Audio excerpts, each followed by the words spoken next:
ଏକ ସମୟର କଥା। ଓଡ଼ିଶାର ଗୋଟିଏ ଛୋଟ ଗାଁ ଥିଲା। ନାମ ଥିଲା ଶିବପୁର। ଗାଁଟି ସବୁଦିନ ଶାନ୍ତି ଓ ସୁନ୍ଦର ଥାଏ। ସବୁଠାରେ ସବୁଜ ପ୍ରକୃତି, ନଦୀର କୁଳୁକୁଳୁ ଧ୍ୱନି ଓ ପକ୍ଷୀମାନଙ୍କର ମଧୁର କୁହୁକାର ଗାଁକୁ ସ୍ୱର୍ଗ ଭଳି ରଖିଥାଏ। ସେହି ଗାଁରେ ରହୁଥିଲା ଏକ ଛୋଟ ଛୁଆ। ତାଙ୍କର ନାଁ ଥିଲା ରାମୁ।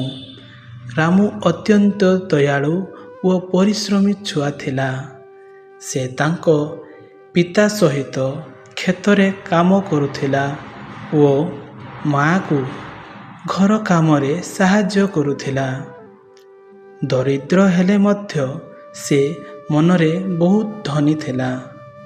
ସେ ସବୁବେଳେ ଭାବୁଥିଲା, ମୁଁ ଦିନେ ବଡ଼ ଲୋକ ହେବି ଓ ମୋ ଗାଁକୁ ଉନ୍ନତ କରିବି। ଗାଁ ନିକଟରେ ଏକ ପୁରୁଣା ଜଙ୍ଗଲ ଥିଲା। ଲୋକମାନେ କହୁଥିଲେ ଯେ ସେଠାରେ ଅଦ୍ଭୁତ ଘଟଣା ଘଟେ। କେହି ସେଠାକୁ ଯିବାକୁ ସାହସ କରୁନଥିଲେ। କିନ୍ତୁ ରାମ ଭୟ ନ କରି ଗୋଟିଏ ଦିନ ସେ ଭାବିଲା, ମୁଁ ଜଙ୍ଗଲକୁ ଯାଇ ଦେଖିବି ଜଙ୍ଗଲ ଭିତରେ କ'ଣ ଅଛି। ସକାଳେ ସେ ତାଙ୍କ ପିତାମାତାଙ୍କୁ କିଛି ନ କହି ଜଙ୍ଗଲ ଦିଗରେ ଚାଲିଗଲା। ଜଙ୍ଗଲ ଭିତରକୁ ପଶିବା ସହିତ ସେ ଅନେକ ଅଜଣା ଶବ୍ଦ ଶୁଣିଲା।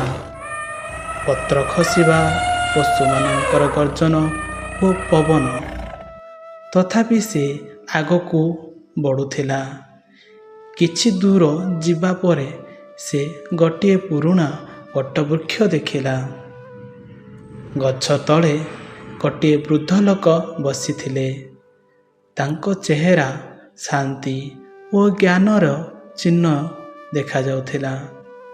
ରାମୁ ଭୟଭୀତ ହେଲେ ମଧ୍ୟ ସାହସ କରି ତାଙ୍କ ପାଖକୁ ଗଲା। ବୃଦ୍ଧ ହସି କହିଲେ, ବାପା, ତୁମେ କାହିଁକି ଏଠାକୁ ଆସିଛ? ରାମୁ କହିଲା, ମୁଁ ଜାଣିବାକୁ ଚାହେଁ ଯେ ଏହି ଜଙ୍ଗଲର ରହସ୍ୟ କ'ଣ। ବୃଦ୍ଧ କହିଲେ, ଏହି ଜଙ୍ଗଲ ରହସ୍ୟରେ ପୂର୍ଣ୍ଣ, କିନ୍ତୁ ସେଥିରେ ପ୍ରବେଶ କରିବାକୁ ହେଲେ ତୁମକୁ ସତ୍ୟ, ସାହସ ଓ ଦୟାର ପରୀକ୍ଷା ଦେବାକୁ ପଡ଼ିବ। ରାମୁ ନିର୍ଭୟ ଭାବେ କହିଲା, ମୁଁ ପ୍ରସ୍ତୁତ। ତାହାପରେ ବୃଦ୍ଧ ତାକୁ 3ଟି କାମ ଦେଲେ। ପ୍ରଥମ କାମ ଥିଲା ଜଙ୍ଗଲ ଭିତରେ ହଜିଯାଇଥିବା ଗୋଟିଏ ଛୋଟ ହରିଣକୁ ଖୋଜି ଆଣିବା। ରାମୁ ତୁରନ୍ତ ଚାଲିଗଲା। ଦୀର୍ଘ ସମୟ ଖୋଜିବା ପରେ ସେ ହରିଣଟିକୁ ଗୋଟିଏ କଣ୍ଟା ଗଛରେ ଦେଖିଲା। ସେ ସାବଧାନରେ ତାହାକୁ ମୁକ୍ତ କଲା ଓ ପାଣି ପିଆଇ ସୁସ୍ଥ କଲା। ହରିଣଟି ଖୁସି ହୋଇ ତାଙ୍କୁ ଦେଖିଲା ଓ ଜଙ୍ଗଲ ଭିତରକୁ ଚାଲିଗଲା। ଦ୍ୱିତୀୟ କାମ ଥିଲା ଏକ ଭଙ୍ଗା ପୋଲକୁ ଠିକ୍ କରିବା, ଯାହାଦ୍ୱାରା ଗାଁ ଲୋକମାନେ ନଦୀ ପାର ହୋଇପାରିବେ। ରାମୁ ଦିନେ ଭାରି ପରିଶ୍ରମ କଲା। କାଠ ଓ ପଥର ଜମା କରି ସେ ପୋଲଟିକୁ ମଜବୁତ କଲା। ସନ୍ଧ୍ୟାବେଳେ ପୋଲ ଆଉ ଥରେ ଚାଲିବା ଯୋଗ୍ୟ ହେଲା। ତୃତୀୟ କାମ ଥିଲା ଜଙ୍ଗଲର ଗଭୀରରେ ଥିବା ଗୋଟିଏ ଗୁପ୍ତ ଝରଣାରୁ ପବିତ୍ର ଜଳ ଆଣିବା। ଏହା ସବୁଠାରୁ କଠୋର କାମ ଥିଲା। ରାସ୍ତା ଅନ୍ଧାର, ଭୟଙ୍କର ଥିଲା, କିନ୍ତୁ ରାମୁ ଭୟକୁ ଜିତି ଆଗକୁ ବଢ଼ିଲା। ଶେଷରେ ସେ ଝରଣାକୁ ପହଞ୍ଚିଲା ଓ ପବିତ୍ର ଜଳ ନେଇ ଫେରି ଆସିଲା। ବୃଦ୍ଧ ତାକୁ ଦେଖି ଖୁସି ହେଲେ। ସେ କହିଲେ, ତୁମେ ସତ୍ୟ, ସାହସ ଓ ଦୟାର ପରୀକ୍ଷାରେ ସଫଳ ହେଲ। ଏବେ ମୁଁ ତୁମକୁ ଏକ ବିଶେଷ ଉପହାର ଦେଉଛି। ସେ ରାମକୁ ଗୋଟିଏ ଛୋଟ ମଣି ଦେଲେ, ଯାହା ଆଲୋକିତ ହେଉଥିଲା।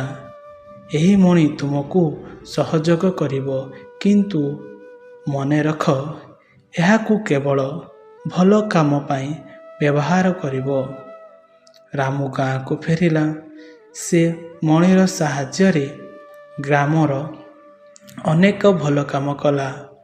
କୂଅ ଖୋଳିଲା, ରାସ୍ତା ମରାମତି କଲା ଓ ଗରିବ ଲୋକମାନଙ୍କୁ ସାହାଯ୍ୟ କଲା। ଧୀରେ ଧୀରେ ଶିବପୁର ଗାଁ ଏକ ସମୃଦ୍ଧ ଓ ଖୁସି ଗାଁରେ ପରିଣତ ହେଲା। ଲୋକମାନେ ରାମକୁ ବହୁତ ସମ୍ମାନ କରିବା ଆରମ୍ଭ କଲେ। କିନ୍ତୁ ରାମ କେବେ ଗର୍ବ କରିନଥିଲା। ସେ ସଦା ନମ୍ର ଓ ସାହାଯ୍ୟକାରୀ ରହିଲା।